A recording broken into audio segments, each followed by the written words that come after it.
ዛሬ የምናየው አቶ ቢኒያም እንዴት ዶናልድ ትራምፕን አሳምነው እዚህ እሳት ውስጥ እንደማገዱት ነው የምናየው። ኒውዮርክ ታይምስ ዲቴይል ሪፖርት ይዞ ወጥቷል። ከጀርባ ሲካሄዱ የነበሩ ነገራቶችን ዲቴይል ሪፖርት ይዞ ወጥቷል። ስለሱ ነገር ልንገራችሁ። ናው ጦርነቱ ባይ ዘ ዌይ አቶ ቢኒያም ከዚህ በፊት ከጆርጅ ቡሽ ጀምሮ ጆርጅ ቡሽን ደን ኦባማን ደን ባይደን እነዚህም ፕሬዚዳንቶች በሙሉ በተደጋጋሚ ሲለምን የነበረ ቢሆንም ኢራንን እንዲያጠቁለት ሲለምን የነበረ ቢሆንም the only stupid person ሰምቶት የገባው ግን አቶ ትራምፕ ነው። ናው እንዴት አሳመነው የሚለውን ነገር ሲናውራ ናው ፌብሩዋሪ 11 ላይ ጦርነቱ ፌብሩዋሪ 28 ሊጀምር ፌብሩዋሪ 11 ማለት ኦልሞስት ከ10 ምናምን ቀን በፊት አቶ ቢኒያም ወደ አሜሪካ ይሄዳሉ። ከማጋ ከሞሳድ ዳይሬክተር እና የተለያዩ የእስራኤል የሚሊተሪ ኦፊሻሎች ጋር በመሆን ወደ አሜሪካ ሄዱና በኢራን ጉዳይ ለማውራት ይንቀሳቀሳሉ ማለት ነው። ናው ፌብሩዋሪ 11 ላይ አሜሪካ ከገቡ በኋላ ሲቹዌሽን ሩም ውስጥ በጣም ሌሎች ላይክ ቶፕ የአሜሪካ ኦፊሻሎች የሚባሉ እንኳን ባልሰሙበት በጣም የተወሰኑ የአሜሪካ ኦፊሻሎች ብቻ ከነዚህ ከአቶ ቢኒያም እና ሰዎች ጋር ይገናኛሉ። ናው በአቶ ቢኒያም በኩል ያሉት የሲአይኤ የሞሳዱ ዳይሬክተር አቶ ቢኒያም እና የእስራኤል የተወሰኑ የሚሊተሪ ኦፊሻሎች ሲሆኑ በትራምፕ በኩል ደግሞ በአሜሪካ በኩል ደግሞ ያሉት ዶናልድ ትራምፕ አሉ። ደን የጦር ሚኒስቴራቸው ፒት ሄግሴት አለ። ደን ፎሬን ሚኒስትራቸው ማርኮ ሩቢዮ አለ። ደን ደግሞ የሲአይኤ ዳይሬክተሩ አለ። ጄዲ ቫንስ ምክትል ፕሬዚዳንቱ በዛ ሰዓት አዘርባጃን ነበሩ ነው የተባለው። ይህ ሚቲንግ በጣም በአስቸኳይ የተደረገ መሆኑን ተከትሎ እንግዲህ ለዚህ ሊደርሱ አልቻሉም ጄዲ ቫንስ። እነዚህ ሰዎች ባሉበት እንግዲህ አቶ ቢኒያም ፕሬዘንቴሽን እንዳቀረቡ ነው የተነገረው። በዚህ ፕሬዘንቴሽን የኢራን መንግስት መጣል እንዴት ኢዚ እንደሆነ ነው ፕሬዘንት ያደረጉት።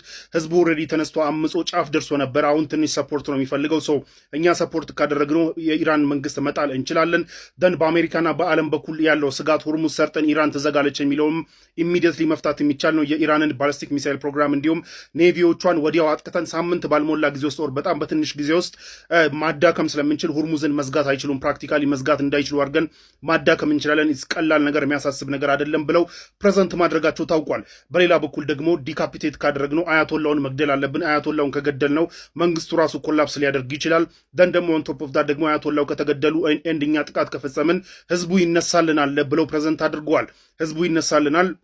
በጎን ደግሞ ኩርዶች ይገባሉ። የኢራን ሴኩሪቲ ፎርሶች እኛ ከላይ በአየር እያጠቃን እኛ ቢዚ እያደረግናቸው፣ በዚህ በኩል ህዝቡ ተነስቶ ቢዚ ሲያደርጋቸው፣ በዛ በኩል ደግሞ ኩርዶች ከፍተው አናደር ግንባር ሲከፍቱባቸው፣ በእነዚህ ሶስት አቅጣጫዎች ስትሬንስ ሲደረጉ ሲወጠሩ፣ ኦን ቶፕ ኦፍ ዳት ደግሞ አያቶላው ሞተው ባለበት ሰዓት ይህ ሁሉ ነገር ሀፕን ሲያደርግ ኮላፕስ ማድረጋቸው የማይቀር ነውና ሁርሙዝ ይዘጋል ምናምን የሚባለውና እንዲሁም ወደ ጎረቤት አገራቶች ያሉ የገልፍ ስቴቶች ላይ ያሉ የአሜሪካ ስቴቶችን ያጠቃሉ የሚለው ስጋት ምንም እዚህ ግባ የሚባል ስጋት አይደለም የሚል ፕሬዘንቴሽን እንዳቀረቡ ታውቋል። አቶ ቢኒያም ይህንን ፕሬዘንቴሽን በኮንፊደንስ ፕሬዘንት አድርገው ልክ እንደጨረሱ ዶናልድ ትራምፕ ኢት ሳውንድስ ጉድ፣ ይሄ አሪፍ ነገር ይመስለኛል ብለው ወዲያው እንደመለሱና ነገር ግን የዶናልድ ትራምፕ አድቫይዘሮች የዶናልድ ትራምፕ ዙሪያ ያሉት ባለስልጣኖች ማርኮ ሩቢዮ ምናምን እነዚህ የመሳሰሉት ኢቨን የሲአይኤው ዳይሬክተር ስኬፕቲካል ናቸው። በዚህ ጉዳይ ብዙም ጥርጣሬ ያለባቸው መሆኑን ተከትሎ እንግዲህ ተወያይተን ሀሳባችንን እናሳውቃቸዋለን ብለዋቸውና አቶ ቢኒያም እንደተመለሱ ታውቋል።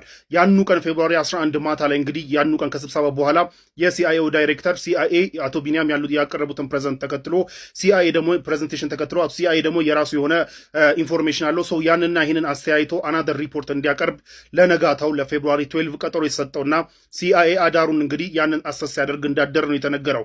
ናው ፌብሩዋሪ 12 ላይ እንግዲህ መልሰው ተገናኙ። እነዚህ የዶናልድ ትራምፕ ፎሬን ሚኒስትራቸው ማርኮ ሩቢዮ ደን የጦር ሚኒስትሩ ፒት ሄግሴት እና ጄዲ ቫንስም ደግሞ ከሄዱበት አዘርባጃን ተመልሰው ተገናኙ ማለት ነው። እና የሲአይኤው ዳይሬክተር ፕሬዘንት አደረገ። እንዲሁም ደግሞ በዚህኛው ሚቲንግ ላይ የአሜሪካ ቶፕ ጀነራል የሆኑት ጀነራል ዳን ኬንም እንደተገኙ የተነገረው። ናው ይህ ይህንን ፕሬዘንቴሽን ተከትሎ እንግዲህ ሲአይኤ ደግሞ የራሱን ፕሬዘንቴሽን ያቀርበዋል። ሲአይኤ የአቶ ቢኒያም ፕሬዘንቴሽን በ4 ከፍሎ ነው ያቀረበው።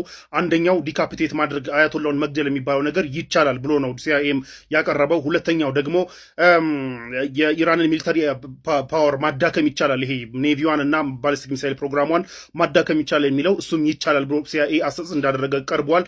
ሶስተኛውና አራተኛው ግን ምንድነው? ሶስተኛው የህዝቡ ይነሳልና እንዲሁም ኩርዶች ይመጡልናል የሚባለውና የኢራን መንግስት መገልበጥ እንችላለን የሚለው ግን የማይሆን ፕላን እንደሆነ ኢቨን ሲአይኤ ፋርሲካል ብሎ ነው ፕሬዘንት ያደረገው። ፋርሲካል ማለት በጣም ሬዲክለስ የሆነ የሚያስቅ የሆነ እዚህ ግባ ማይባል ፕላን ነውና ይህ የሚያስኬድ አይደለም የሚል ነገር ፕሬዘንት እንዳደረገ ታውቋል ሲአይኤ። ከዛ በኋላ እንግዲህ በዚህ በኩል በዚህ በሲአይኤ ፕሬዘንቴሽን ተከትሎ የተለያዩ ሀሳቦችን ዶናልድ ትራምፕ ጠይቋል። እዛ ካሉት ውስጥ የማርኮ ሩቢዮ እንግዲህ ይህ ነገር እንደማያስኬድና ወደ ኢራን ወደ ድርድር ለመመለስ ማድረግ ያለብን ተጨማሪ ማዕቀብ ፖለቲካልና ኢኮኖሚክ ማዕቀብ በመጣል ፕሬሸር በማድረግ እንዲመለሱ ማድረግ ነው ያለብን እንጂ ጦርነት አያስኬድም ብለው ሀሳብ ሰጡ። ጄዲ ቫንስ ምክትል ፕሬዚዳንቱም ጦርነቱን ሙሉ ለሙሉ እንደማይደግፉ ተናገሩ። ዋር ሚኒስቴሩ ፒት ሄግሴት የሚባለው ግን መዋጋት አለብን ነው ያለው። ይህን ደግሞ ዶናልድ ትራምፕ አንተ ነህ መጀመሪያ ያልከው ብሎ ባለፈውም በፕሬስ ኮንፈረንስ ሲናገሩ ታስታውሳላችሁ። በኋላ ዶናልድ ትራምፕ እንግዲህ ጀነራል ዳንኬንን ሚሊተሪያችንስ ምን ይላል ብለው በጠየቁት መሰረት ጀነራል ዳንኬን እስራኤሎች ብዙ ጊዜ እንደዚህ ፑርሊ ፕላን እንዲሆኑ በደንብ ፕላን ያልተደረጉ ፕሬዘንቴሽኖች ይዘው መጥተው ሴል ማድረግና በኮንፊደንስ በመናገር እኛን ወደ እንደዚህ ነገር ውስጥ ለመክተት እስካም ለማድረግ ይሞክራሉና ይሄ የሚታወቅ ነገር ነው ብለው እንደመለሱ ታውቋል። ይህ በዚህ እንዳለ እንግዲህ ከዚህ ሚቲንግ በኋላ ሲቪሊያን አመራሮቹ እነዚህ ሚኒስትሮቹ የራሳቸውን አሰስመንት እየሰሩ ባለበት ሰዓት ጀነራል ዳንኬን ደግሞ የሚሊተሪውን አሰስመንት እንዲያቀርቡ ታዘው ለፕሬዚዳንቱ መልሰው እንግዲህ በቀጣይ ቀናቶች ማቅረባቸው ታውቋል። በዚህም እንግዲህ እንዳቀረቡት ጀነራል ዳንኬን ለዶናልድ ትራምፕ ያቀረቡት ይህ ጦርነት የሚከፈት ከሆነ ባሊስቲክ ሚሳይል መከላከያ ሚሳይሎቻችን በጣም ትንሽ ናቸው፣ ዲፕሊት አድርጓል፣ ቁጥሩ የለንም፣ ሁርሙዝንም መቋቋም አንችልም፣ ሁርሙዝን ኢራኖች ከዘጉ መልሰን ማስከፈት አንችልም፣ የመሳሰሉ ነገራቶችን ፕሬዘንት እንዳደረጉላቸው ታውቋል። ዶናልድ ትራምፕ ግን የጀነራል ዳንኬንን ፕሬዘንቴሽን መቀበል እንዳልፈለጉና ኖ ያ ሁሉ ነገር ሁርሙዝ ሳይዘጋ እንዲሁም የኛ ባሊስቲክ ሚሳይል መከላከያ ሲስተም ዲፕሊት ሳያደርግ በፊት የኢራን ባሊስቲክ ሚሳይል ፕሮግራምን እናወድሟል፣ እንዲሁም የኢራንን ኔቪ ሁርሙዝን ከመዝጋቱ በፊት ማውደም እንችላለን ብለው ዲስሚስ እንዳደረጉትና የጀነራል ዳንኬንን ፕሬዘንቴሽን እንዳልተቀበሉ ታውቋል። ጀነራል ዳንኬን ደግሞ እንደ አንድ ሚሊተሪ ኦፕሽኖች ከማቅረብ ውጭ ዶናልድ ትራምፕን ማዘዝ የማይችሉ መሆናቸውን ተከትሎ እንግዲህ ዝም እንዳሉ ነው የታወቀው። ከዛ በኋላ እንግዲህ ዶናልድ ትራምፕ የጀነራል ዳንኬንን ዲስሚስ አድርጓል።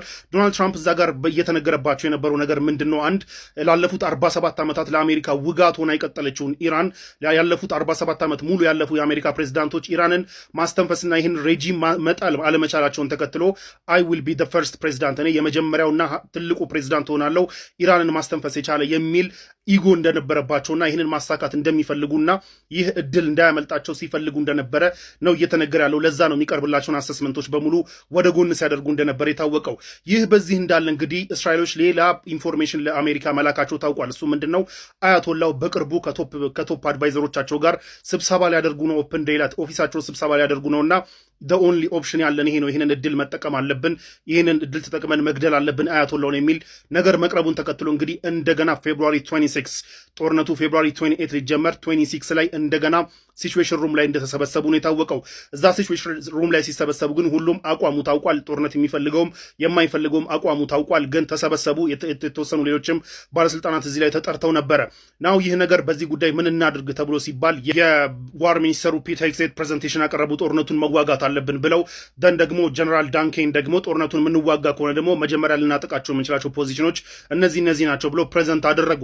ይህንን ተከትሎ እንግዲህ ያሉት ሌሎች ኦፊሻሎች ደግሞ ዶናልድ ትራምፕን ደግፈው መዋጋት ካለብን እንዋጋ ብለው ሀሳብ እንደሰጡ ታውቋል። ደን ማርኮ ሩቢዮ ደግሞ ፎሬን ሚኒስትሩ ደግሞ አሁንም መዋጋት እንደማይፈልጉና ነገር ግን መዋጋት ካለብንም የኢራን ባሊስቲክ ሚሳይልና የኢራን ሚሊተሪ ማዳከም የሚለው ነው እንጂ መንግስት መጣል የሚባለው ከሆነ ጎላችን እንደማይሳካ እንወቅ፣ ካሁኑ እንደማይሳካ እንወቅ ብለው እንደተናገሩ ታውቋል። ከዛ በኋላ እንግዲህ መጨረሻ ላይ ሀሳባቸውን የሰጡት ጀነራል ጄዲ ቫንስ ቫይስ ፕሬዚዳንቱ ጄዲ ቫንስ ደግሞ ሀሳባቸውን ሲሰጡ አሁንም ጦርነቱ እንደማይፈልጉና ጦርነቱ ዲዛስተረስ እንደሆነና ይህ ጦርነት የዶናልድ ትራምፕን አሜሪካ ውስጥ ያለውን ፐብሊክ ሰፖርትም የሚከፍል ነው። ምክንያቱም ዶናልድ ትራምፕ ይህም ፐብሊክ ሰፖርት ያገኙት ሲጀመር ፎሬን ውጊያዎችን አልዋጋም ብሎ ነው ምርጫ የተመረጡትና ከዚህ ሁሉ አደጋ እንዲሁም ደግሞ ይህን ሚሊተሪ ጎል ማሳካት ይቻላል የሚባለውን ነገር ፋርፌችድ መሆኑን ተከትሎ ይህ ጦርነት መቅረት አለበት ብለው እንደሚያምኑ ከተናገሩ በኋላ ነገር ግን ዶናልድ ትራምፕን እዋጋለሁ የምትል ከሆነ ግን አይ ዊል ሰፖርት ዩ እደግፋለሁ እንዳሉት ታውቋል። ይህንን ተከትሎ እንግዲህ ፋይናሊ ዶናልድ ትራምፕ እንዋጋለን ብለው ውሳኔ መወሰናቸውና ወደ ውጊያው መግባታቸው ታውቋል። ነገር ግን በዚህ አሁን በነገርኳችሁ ስቴፕ ውስጥ በሙሉ ሲነገሩት የነበረው ነገር እንዳለ እግር በእግር ነው ሀፕን ያደረጉት። ጦርነቱ ከተፈጠረ በኋላ እንደተባለው የኢራን መንግስት እንትን ሊል አልቻለም። ምንድነው ኮላፕስ ሊያደርግ አልቻለም። ህዝቡ ተነስቶ እንኳን ሊደግፈው ይቀርና ከጦርነቱ በፊት የተወሰነ ህዝቡ ይቃወሟል ሲባል የነበረው የኢራን መንግስት ህዝቡ ሙሉ ለሙሉ ተገልብጦ ደጋፊው ሆኗል። ኩርዶች ሊመጡ አልቻሉም። ሁርሙዝ ሊከፈት አልቻለም። የኢራን ሚሊተሪ ሊዳከም አልቻለም። ኢራን ሪጅን ውስጥ ያሉትን የዩኤስ ሴቶች መምታት ትችላለች። ይህ ሁሉ ነገር እንግዲህ መካሄዱን ተከትሎ አሁን ደግሞ ዶናልድ ትራምፕ እና አቶ ቢኒያም መቃቃር ውስጥ እንደገቡና ጭቅጭቅ ውስጥ እንደገቡ እየተነገረ ነው ያለው። ምክንያቱም አቶ ቢኒያም ፕሬዘንት ያደረገው ፕላን ኮምፕሊትሊ ፌል ማድረጉን ተከትሎ ማለት ነው። ለማንኛውም ይህ ፕላን ኮምፕሊትሊ ፌል ማድረጉን ተከትሎ እንግዲህ ድርድር አማራጭ የሌለው ነው ተብሎ ድርድር ሊካሄድ እንደሆነ ታውቋል ማለት ነው። ከጀርባ ያለው ፕላን ይሄ ነው። ሪፖርቱን ይዞት የወጣው ኒውዮርክ ታይምስ ነው። ፈርደር አንብቡት ግቡና